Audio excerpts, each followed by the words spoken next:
நான் தான் உங்க கோபாலகிருஷ்ணன் பேசுகிறேன். இந்த வீடியோவில் ஒரு பாட்டிலை இவ்வளோ அழகாக கட் பண்ணி எப்படி டெக்கரேட் பண்ணலாம் அப்படிங்கிறத பற்றி தான் இந்த வீடியோவில் நம்ம பார்க்க போகிறோம்.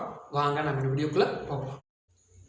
இந்த பாட்டில் தான் நாம் கட் பண்ணி பார்க்க போகிறோம். இந்த பாட்டிலை நல்லா சப்போர்ட்டாக வச்சு கட் பண்ணுறதுக்காக ஒரு முக்காலியை தலைகீழாக திருப்பி போட்டிருக்கேன் நான்.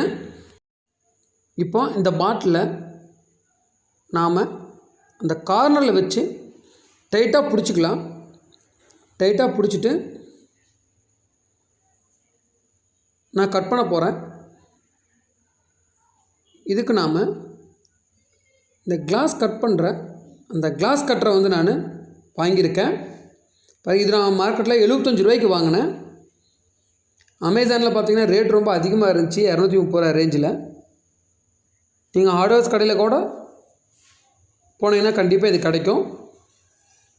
இந்த மாதிரி நீங்கள் அப்படியே கட் பண்ணிவிட்டு வாங்க. இப்போ ஃபுல்லாக கட் பண்ணுறதுக்காக நான் மார்க் பண்ணியாச்சு. இப்போ இந்த பாட்டிலை எந்த இடத்துல நம்ம கட் பண்ண போகிறோமோ அதை நாம் கிளாஸ் கட்டரை வச்சு மார்க் பண்ணியாச்சு. நீ அடுத்தது நம்ம ஹீட் பண்ண போகிறோம். ஹீட் பண்ணுறதுக்காக நான் கேண்டில் யூஸ் பண்ணியிருக்கேன். பாருங்கள், ஒரு 2 நிமிஷம் இந்த மாதிரி ஹீட் பண்ண நான் கேண்டிலில். இப்படி ஹீட் பண்ணதுக்கப்புறம் நாம் இதை தண்ணியில் நினைக்க வேண்டி வரும். ஹீட் பண்ணியாச்சு. நீ அடுத்தது தண்ணியில் இந்த மாதிரி நீங்கள் சுற்றியும் நினைங்க. நீ கையில் பிடிச்சி லைட்டாக திருவினிங்கனாவே உங்களுக்கு பாட்டில் கட் ஆயிரும். பார்த்தீங்களா, பாட்டில் கட் ஆயிடுச்சு. இப்படி பாட்டிலை நீங்கள் கட் பண்ணதுக்கப்புறம் ஒரு எமரி பேப்பரை போட்டு மேல் பக்கத்தை நல்லா ஸ்மூத்தாக தேய்ச்சி விட்டுருங்க. நீங்கள் அப்படி இல்லைன்னா கையை கிழிச்சு வர்ற கூட வாய்ப்பு இருக்குது. இப்போ நான் எமரி பேப்பரை யூஸ் பண்ணி மேல் பக்கத்தை நல்லா ஸ்மூத் பண்ணிக்கிட்டேன்.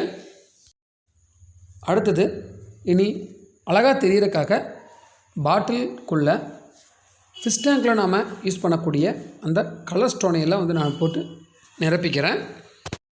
இனி அடுத்தது நம்மளுக்கு தேவையான மாதிரி நீங்கள் டெக்கரேட் பண்ணிக்கலாம்.